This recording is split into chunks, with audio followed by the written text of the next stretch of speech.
নমস্কার বন্ধুরা, আবারও চলে এলাম আপনাদের এই ছাগলের সম্পর্কে কিছু বলতে। বুঝতে পারলেন, আমার একটা ছোট ফার্ম করেছি, ঠিক আছে। তো এই যে ছাগলের যে ফার্ম না, এগুলো হচ্ছে দীর্ঘমেয়াদী ব্যবসা। হুটহাট করে যে ইনকাম দেবে এমনটা নয়। বুঝতে পারলেন তো, যে আমি আজকে শুরু করলাম, শুরু করে ভাবলাম যে না 1 মাস থেকে আমি ছাগল বিক্রি করব কি ইনকাম করব, এখান থেকে কোনো ওই রকম ইনকাম করার কোনো কিন্তু রাস্তা নেই। ছাগল আপনারা কিনলেন, ঠিক 6 মাসের পর থেকে কি 1 বছর পর থেকে তারপর ওটা ইনকাম দিতে শুরু করবে। হুটহাট করে এতে লাভ নেই। আর একটা কথা, এই যে ব্যবসাগুলো করতে হলে একটা ধৈর্যের প্রয়োজন লাগে।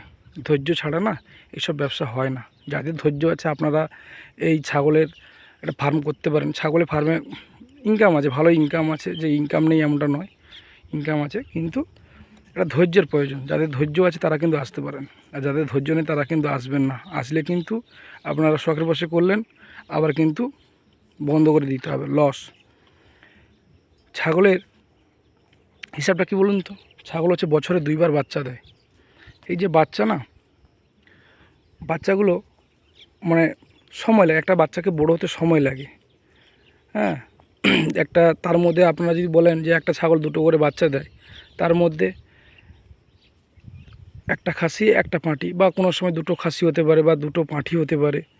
হ্যাঁ, কিন্তু ওদের মধ্যে না একটু ভালোভাবে না ট্রিটমেন্ট করলে না, ওরা আবার 2-1টা আবার চলে মারা যেতে পারে। ও মারা গেলেও বিধা আফসোস করলে হবে না যে ছাগল মারা গেছে, বন্ধ করে দেবো, এরকম ভাবলে কিন্তু ছাগল ব্যবসা হবে না।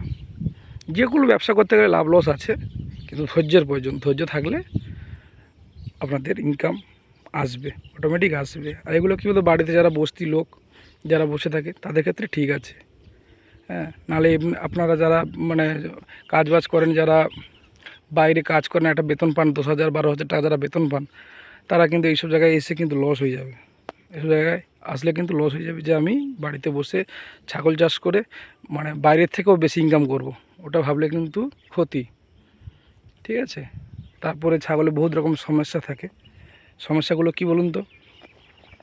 একটা ভ্যাকসিন দিতে হয়, বছরে 2বার ভ্যাকসিন দিতে হয়। তারপরে অনেক রকমের রোগ ফোগ আছে, সর্দি কাশি ঠান্ডা, তারপর বিভিন্ন রকমের পায়খানা হলে ছাগল দুর্বল হয়ে যাচ্ছে, তাকে সেইভাবে না ট্রিটমেন্ট করলে কিন্তু ছাগলগুলো সমস্যা হয়ে যাবে, ঠিক আছে। ট্রিটমেন্ট না মানে ঠিক করলে ছাগল কিন্তু মারাও যেতে পারে। তারপরে ওয়েদার বুঝতে পারলেন, এখন কুকুরের যে অত্যাচার, তাও 2-1টা ধরবে, ওগুলো কিন্তু কষ্ট করলে হবে না। ঠিকঠাকভাবে চাষ করলে কিন্তু আপনাদের মনের মতো করতে পারবেন। তারপরে ক্রস জাতের ছাগলটা ঠিক আছে, বেশি হাইব্রিড জাতীয় বা বিদেশি ছাগল টাগল নিয়ে এলে কিন্তু লস। হ্যাঁ, ওগুলো কিন্তু আমাদের এলাকায় চাহিদাও নেই, ঠিক আছে।